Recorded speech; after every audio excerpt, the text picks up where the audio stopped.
خوش آمدید۔ کبھی یہ خیال آیا ہے کہ ہم روزمرہ کی زندگی میں جو الفاظ استعمال کرتے ہیں جیسے وولٹ، واٹ، سیلسیس، یہ آخر آئے کہاں سے؟ آج ہم ان ناموں کے پیچھے چھپی ہوئی دلچسپ انسانی کہانیوں کو جانیں گے۔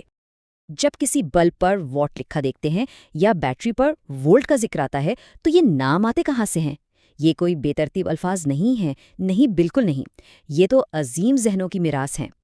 دراصل یہ نام ان سائنسدانوں کی ایک زندہ یادگار ہے جنہوں نے ہماری دنیا کو دیکھنے کا انداز ہی بدل دیا۔ ہر ایک اکائی ان کی زندگی بھر کی محنت، ان کی دریافتوں کا نچوڑ ہے۔ تو آئیے ان موجودوں کی دنیا میں ایک ساتھ قدم رکھتے ہیں۔ تو ہمارا پہلا پڑاؤ ہے بجلی کی دنیا۔ یہاں ہم ان لوگوں سے ملیں گے جنہوں نے ایک ایسی طاقت کو قابو کیا جو نظر بھی نہیں آتی اور ہماری راتوں کو دن میں بدل دیا اور آج کی ٹیکنالوجی کی بنیاد رکھی۔ اس سفر میں ہمارے ساتھ ہوں گے ایلیسینڈرو وولٹا، آندرے میری ایمپیئر، جارج اوہم اور ہائنرچ ہرٹز۔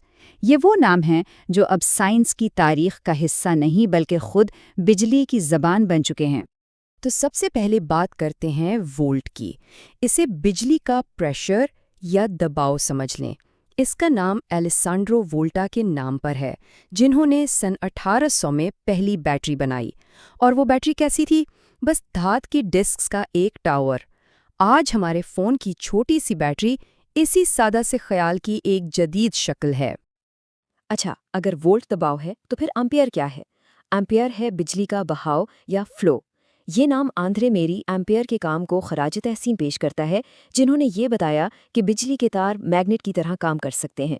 آج کی تمام الیکٹرک موٹرز اسی ایک اصول پر چلتی ہیں۔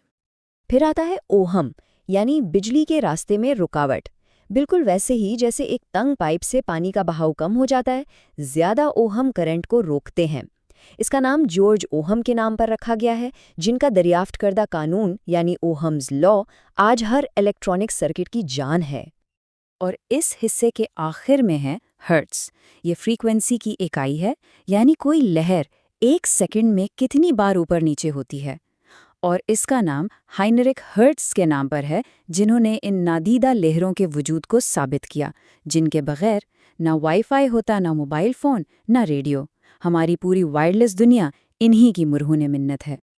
چلیں اب بجلی سے آگے بڑھتے ہیں اور قوت، دباؤ اور توانائی کی دنیا میں داخل ہوتے ہیں۔ یہ وہ سائنسدان تھے جنہوں نے ہمیں سکھایا کہ چیزیں حرکت کیوں کرتی ہیں اور کام کا اصل مطلب کیا ہے۔ یہ ٹائم لائن بہت دلچسپ ہے۔ یہ دکھاتی ہے کہ سائنس کیسے قدم بقدم آگے بڑھتی ہے۔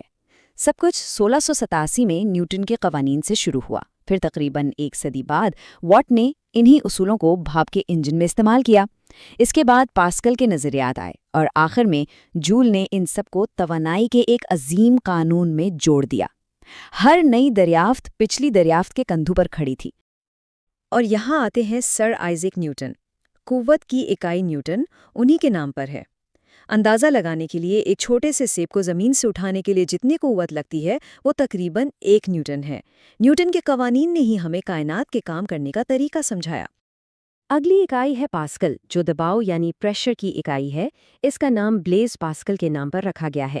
ان کے اصول آج بھی ہر جگہ نظر آتے ہیں، گاڑیوں کو اٹھانے والی ہائیڈرولک لفٹ سے لے کر موسم کی پیشگوئی تک۔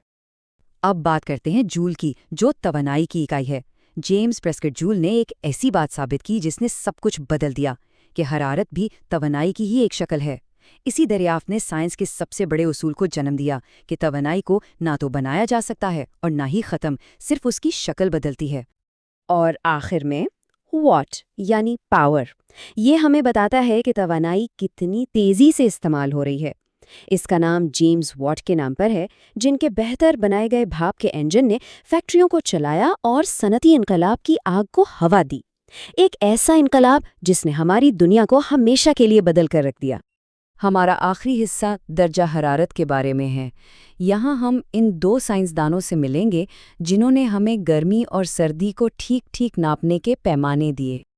سیلسیس کو تو ہم سب جانتے ہیں، یہ نام اینڈرس سیلسیس کے نام پر ہے، لیکن ایک مزے کی بات یہ ہے کہ ان کا بنایا ہوا اصل پیمانہ آج کے پیمانے سے بالکل الٹا تھا۔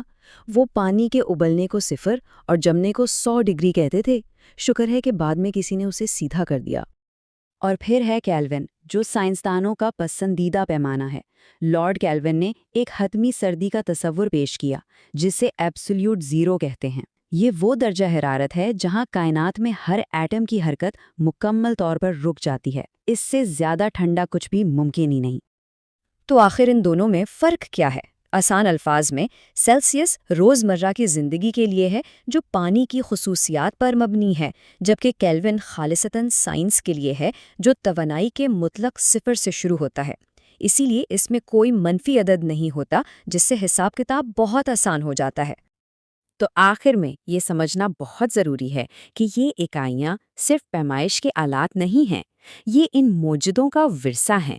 یہ وہ نام ہے جو سائنس کی زبان میں ہمیشہ کے لیے امر ہو گئے ہیں۔